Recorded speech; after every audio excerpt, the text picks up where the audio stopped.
மற்றும் சிலர் அப்படின்னாரு. பேர் சொல்றதுக்கே கூச்சப்பட்டாருங்க. அதனால நம்ம தலைவர் சொன்னாங்க, தூர்த சக்திகிட்டே இருந்து இழுத்துக்கிட்டு இருக்கீங்களே, அவளுக்கு போய் காஞ்சி போன சக்தியா இருக்கீங்களே அப்படின்னு நம்ம தலைவர் சொன்னாங்க. வாஷிங் மிஷின், நம்ம பாஜகவை சொல்லுவோம் பெரிய வாஷிங் மிஷின், இன்னைக்கு அதுக்கு போட்டியா ஒரு குட்டி வாஷிங் மிஷினா இன்னைக்கு இந்த அரசு, தவேக அரசு நடந்துகிட்டு இருக்கு.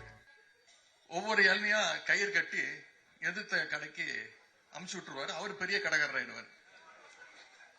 இன்னைக்கு அந்த வேலையை இந்த தவேக அரசு செஞ்சிட்டு இருக்கு. இவ்வளவுத்தையும் பண்ணிட்டு எதுக்கு எடுத்தாலும் திமுகவும் அதிமுகவும் கூட்டணி சேர முயற்சி பண்ணாங்க. டெய்லி காலைல எந்திரிச்சோன்னு இதுதான் அவங்களுக்கு டயலாக். அது மட்டும் இல்ல, இன்னைக்கு அவங்க ஆட்சியை கவிழ்க்க நாம முயற்சி பண்ணிட்டு இருக்கிறோம். இவங்க ஆட்சி நடக்கிற லட்சணத்தை பார்த்தா நாமெல்லாம் ஒன்னும் செய்ய தேவையே இல்லை. மக்களே தினமும் நிச்சயம் ஒரு நாள் விரைவில் கவுத்து விட்டுருவாங்க. எவ்வளவு நாள் தாங்கிக்க முடியும்? ஒவ்வொரு நாளும் நாம அவங்க கட்சி எம்எல்ஏவை இழுக்க பாக்குறோம். யார் எம்எல்ஏன்னு தெரியாது. அவர் எப்படி இழுக்க முடியும்? ஆனா உண்மை என்ன நடந்துகிட்டு இருக்கு? இன்னைக்கு அடுத்த கட்சி எம்எல்ஏக்கள் ஒவ்வொருத்தரா இளநீ புள்ளிங் மாதிரி இன்னைக்கு இருக்கக்கூடிய அரசு, இன்னைக்கு இருக்கக்கூடிய முதலமைச்சர்கள் இழுத்துட்டு இருக்கிறார். முதலமைச்சர் சட்டசபையில பேசும்போது பேசினார், விடமாட்டேன், தொடமாட்டேன், தொட்டவனை விடமாட்டேன் அப்படின்னு சொன்னாரு. சொன்னதை நீங்க செஞ்சிட்டு இருக்கிறாரு. ஒரு அதிமுக எம்எல்ஏ கூட விட மாட்டேன், அதுவும் குறிப்பா ஊழல் வழக்கு யார் யார் மேல இருக்கோ அவனெல்லாம் நான் விட மாட்டேன், வேற யாரும் தொட்ட விட மாட்டேன், நான் மட்டும்தான் தொடுவேன் அப்படின்னு சட்டசபையில சொன்னதை நாங்க கூட நினைச்சோம்.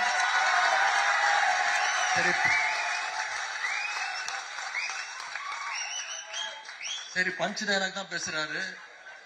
எங்களுக்கு சில நேரம் டவுட் ஆயிடுது, நாம சட்டசபைக்கு தான் வந்திருக்கோமா இல்ல ஏதாவது தியேட்டர்ல ஃபர்ஸ்ட் டே ஃபர்ஸ்ட் ஷோ படம் பார்க்க வந்திருக்கோமா? அந்த நிலைமையில தான் இன்னைக்கு சட்டசபை நடந்துட்டு இருக்கு. அன்னைக்கு முதலமைச்சர் சொன்னதை இன்னைக்கு செஞ்சு காட்டிட்டு இருக்கிறாரு.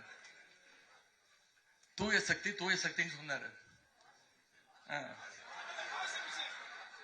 தூய சக்தின்னு சொன்னாரு, தூர்த சக்தினாரு, மற்றும் சிலர் அப்படின்னாரு. பேர் சொல்றதுக்கே கூச்சப்பட்டாருங்க. அதனால நம்ம தலைவர் சொன்னாங்க, தூர்த சக்திகிட்டே இருந்து இழுத்துக்கிட்டு இருக்கீங்களே, அவளுக்கு போய் காஞ்சி போன சக்தியா இருக்கீங்களே அப்படின்னு நம்ம தலைவர் சொன்னார். வாஷிங் மிஷின், நம்ம பாஜகவை சொல்லுவோம் பெரிய வாஷிங் மிஷின், இன்னைக்கு அதுக்கு போட்டியா ஒரு குட்டி வாஷிங் மிஷினா இன்னைக்கு இந்த அரசு, தவேக அரசு நடந்துகிட்டு இருக்கு. கல்லாப்பட்டி கூட்டணி நான் மறந்தாலும் இன்னைக்கு மக்கள் மறக்க மாட்டாங்க. நாம இதை ஒவ்வொரு நாளும் மக்கள்கிட்ட கொண்டு போய் சேர்க்கணும். போன தேர்தலில் தோத்துட்டோம்னு சொல்றோமே, ஞாபகம் வச்சுக்கோங்க, தேர்தலில் நாம எதிரி யாருன்னு தெரியாம போயிட்டோம். இப்ப தெரிஞ்சிருச்சு, எதிரியை தோக்கடிச்சிட்டோம். யார் தோக்கணும்னு வேலை செஞ்சோமோ அவங்கள தோக்கடிச்சிட்டோம். ஊரெல்லாம் போய் ஓட்டு கேட்டோம், தெரு தெருவா போய் கேட்டோம். நான் மாவட்டமா போனேன், தொகுதியா போனேன், 40 நாள் போனேன். நம்ம வீட்டுக்குள்ள ஓட்டு கேட்க மறந்துட்டோம். நம்ம போன்ல அதை பதிவு பண்ண மறந்துட்டோம். இப்ப எங்களுக்கு எதிரி யாருன்னு தெரியும். அடுத்த தேர்தலில் சும்மாலாம் விட்டுற மாட்டோம்.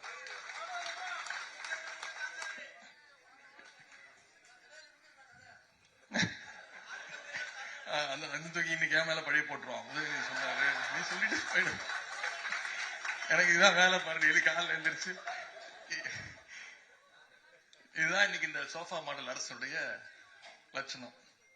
ஆனா பாத்தீங்கன்னா இதெல்லாம் அவங்க கூட புதுசா கூட்டணி வச்சிருக்காங்க. பாத்தீங்களா, நம்ம தலைவர் பேரை சொல்லி, நம்ம திராவிட மாடல் அரசுடைய சாதனைகள்லாம் சொல்லி ஓட்டு வாங்கி, நம்முடைய உடன்பிறப்புடைய உழைப்பால இன்னைக்கு சட்டமன்ற உறுப்பினராகி இன்னைக்கு சில பேர் அமைச்சராகவே ஆயிட்டாங்க. அவங்க எல்லாம் யாராவது வாய திறக்கிறாங்கன்னு பாத்தீங்கன்னா விமர்சனம் பண்றது கிடையாது. ஏன்னா சோஃபா பிடிங்கிடுவாங்கல்ல. அதனால இன்னைக்கு இந்த கூத்தையெல்லாம் வாய மூடிட்டுக்கிட்டு இன்னைக்கு வேடிக்கை பார்த்துக்கிட்டு இருக்காங்க. இதையெல்லாம் அடுத்து வருகின்ற நாட்கள்ல நாம மக்கள்கிட்ட ஒவ்வொருத்தரையும் சந்திச்சு எடுத்து சொல்ல வேண்டும். அண்ணா சொன்ன மாதிரி பதவிங்கிறது நம்முடைய தோல்ல இருக்கிற துண்டு மாதிரி, ஆனா கொள்கைங்கிறது தான் நம்ம இடுப்புல கட்டியிருக்கக்கூடிய வேஷ்டி. அதுதான் ரொம்ப முக்கியம். விசாவையே பார்த்தவங்க, எமர்ஜென்சியே பார்த்தவங்க திமுக தொண்டர்கள், இதெல்லாம் ஏமாத்திரம், இதெல்லாம் தூசு தட்டிட்டு போயிட்டே இருப்போம். நேற்றுக்கு அந்த கட்சியுடைய உருட்டல் மிரட்டலுக்கெல்லாம் பயப்படுற கட்சிக்காரன் திமுக காரன் கிடையாது, வேற யாராவது பார்த்துக்கோங்க. இதுக்கெல்லாம் என்னைக்குமே களத்துல நிற்போம், மக்களோடு நிற்போம். ஆகவே இதையெல்லாம் மனசுல வச்சு நாம ஒவ்வொருவரும் ஒவ்வொரு நாளும் உழைக்க வேண்டும் கேட்டுக்கொள்கின்றேன்.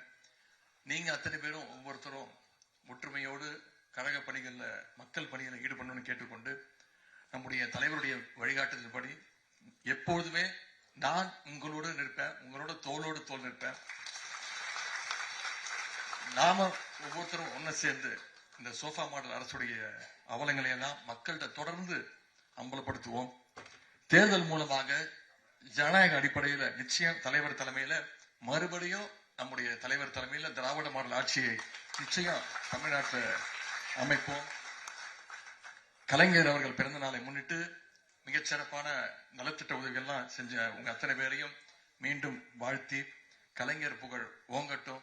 நிகழ்ச்சி சிறப்பாக ஏற்பாடு செஞ்ச மாவட்ட கழகத்திற்கும் நம்முடைய மாவட்ட கழக செயலாளர் அண்ணன் வேல் அவர்களுக்கும் மீண்டும் என்னுடைய பாராட்டுகளை தெரிவிச்சு, வந்த மாவட்ட நிர்வாகிகள் அத்தனை பேருக்கும் மீண்டும் என்னுடைய நன்றியை தெரிவிச்சு வாய்ப்புக்கு நன்றி கூறி விடைபெறுகின்றேன்.